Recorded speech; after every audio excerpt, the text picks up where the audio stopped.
Hey guys, it's Miss Sanchez here on the WOW working on our writing YouTube channel. Many of you have joined us in our tutorials, our workshops that we've been offering, and so now we have a new way of reaching you on your own time. So this series is going to be broken up into two videos focusing on that power essay in your dual credit English 1302 class at the high school. The prompts were pulled from your textbook. You might have actually seen them at the end of your power unit. Remember, we are using the Uncharted Territory textbook provided to us by W. Norton and edited by Jim Burke. In the first video, we're going to make sure that everybody understands the so what of their essay. And often in college, the so what isn't explicitly stated on the assignment sheet. And often it's up to you to create the driving force of your essay. Next, we're going to go into the do's and don'ts of your introduction, and most of this is based on good writing in general. I will connect to the prompts that you have been assigned for this unit, but we're also going to look at some of the common mistakes or errors that students make on final drafts. When we take a break, you need to take a break to make sure everything up to this point is setting you up for success, and then we can move to your body paragraphs and your final conclusion. Make sure you understand the so what and that you give your writing purpose. Even if we don't tell you what the purpose of this assignment is, it's up to you to find that motivation so that you understand why you should spend time and take pride in your work and know that you are contributing something to the world. Your three prompts for the power unit were based on Stanley Milgram's experiments, French and Raven's model of power, and Susan Cain's TED Talk, Quiet the Power of Introverts. When you are thinking about what is the purpose of studying Stanley Milgram and making connections to literature, think about what am I supposed to learn and how can I use this in the real world to make my life better or the lives of the people around me better. For the French and Raven model of power, make sure that it doesn't turn into a report of here are the 5 bases, let me define all of them, and here are some examples of each type in literature. That is going to make for a boring essay, and that's also not the goal of this prompt. And with Quiet the Power of Introverts, make sure that you're thinking of your intended audience and the difference between extroverts and introverts. If I'm an introverted reader, how can your essay empower me and make me realize my own strengths and leadership abilities that can change my relationships with peers, colleagues, or others in the workplace or at school? If I'm an extrovert, help me better understand introverts and the quiet people that I might be unsure of who are in class or who are around me in society, and help me understand their strengths and how when we all come together and we balance extroverts and introverts, the society as a whole can benefit. So let's start with the do's and don'ts of your introduction, since that's the first paragraph out the gate, and most of you guys like to start with your intros in the writing process. For your hook, make sure if you're using a quoted material or statistic that you're using it in complete sentences with attribution and citations. We went over this last semester. It's just like evidence we're going to see in your body paragraphs. Make sure you format it correctly and that it's smoothly integrated into your writing. If you've decided to open with a rhetorical question, make sure you connect it to the bridge in the following sentence. Too often, students pose really thought-provoking questions and then they never return to them or they never give them a purpose. So we're left wondering why ask in the first place.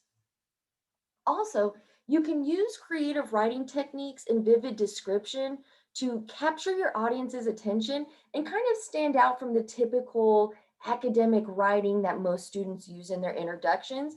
But if you're not a creative writer, don't try to force a new writing style unless you feel confident. It adds some more flavor and it just helps you kind of step outside of your box.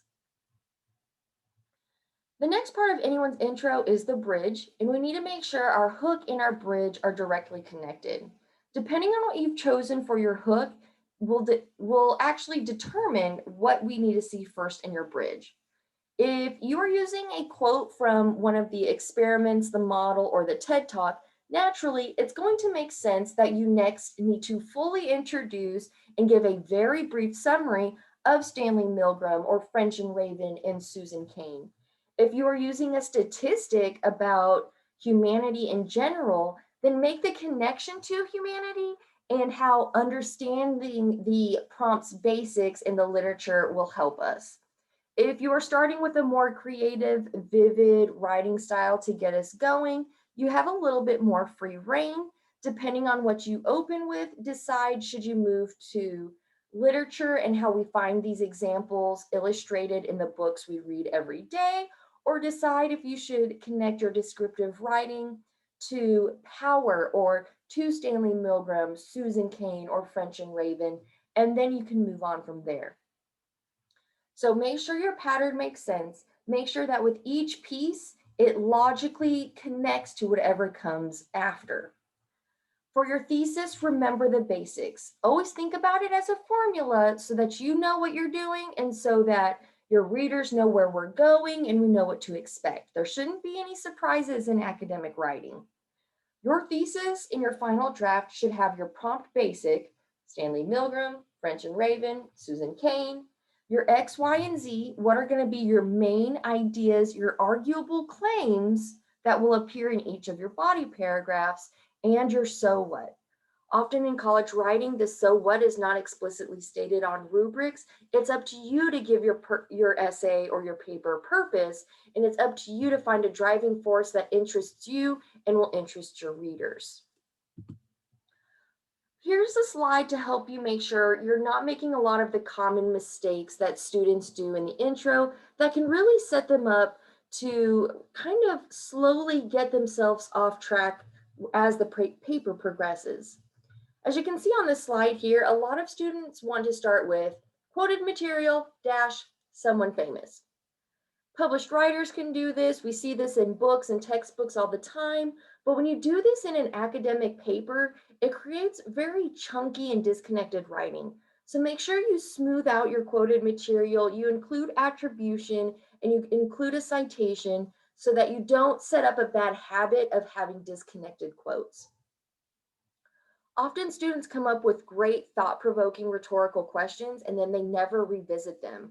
Or your readers are left hanging, wondering all the possible answers to your question, but we don't know what to do with those answers we come up with ourselves. And finally, make sure if you're going to use a statistic or information from the web, it has a purpose and it is connected to the big picture. If you find a great statistic, make sure that we understand, is this relevant to me? And how am I going to connect a statistic to the literature component of the assignment? What's tripping up a lot of students at this point is in the bridge, they get bogged down by every single random detail of Milgram's experiments and findings. They want to define and list all 5 or 6 bases of power in the French and Raven model. They completely leave out Susan Cain and they want to just define introverts, identify a few historical introverted people, and then they move on to a thesis. Make sure that your writing flows, everything is connected, and that everything has a purpose and we're not just listing facts. When we list facts or definitions, our writing gets very chunky. It doesn't really feel like a paragraph. It starts to turn into a bulleted list. When you get to your thesis, look at your thesis as a sentence by itself. Is it a list of facts, not arguable claims? Have you just listed pieces of literature or historical figures and you haven't connected them to power or how this relates to humanity? And have you given yourself a so what? By the end of your intro, you need to make sure it's very clear this is not a report, this is not a history paper. This is supposed to help people understand power and relationships between people in different settings in society. Before we go to the next video, I need to give credit where credit is due, just as you are expected to on your works cited page. So I wanted to give a shout out to our WOW team at Lufkin High School, our great new initiative that we've got rolling out. The editors at WW Norton, it honestly is one of my favorite publishing houses. And the creators at SlidesGo, FreePick, and Flat Icon. If you're in my class or if you watch my videos and you like the slides that I use this tool for yourself in your own future projects. These are great free resources and they're manipulatable, they're editable, so you can really turn any template into your own personalized presentation. Furthermore, if you like what you see and you're an educator, please feel free to reach out to us and request more videos or content. If you're a student and you're struggling, feel free to reach out to us and we'd love to help you and help you feel more confident in the writing process. Currently, our team is made up of Erin Curry, the current instructional coach of the English Language Arts Department at Lufkin High School. Myself, Brittany Sanchez, I've been a dual credit instructor on campus for a few years now. And we have our newest member of the English department and the WOW team, Aaliyah Overshone, a recent graduate from Stephen F. Austin State University. Remember, take a break, focus on one thing at a time. Then, when you're ready to move on, or after you've checked with your instructor, make sure that your introduction is on point before you watch this next video about your body paragraphs and your concluding paragraph. We'll see you in the next video.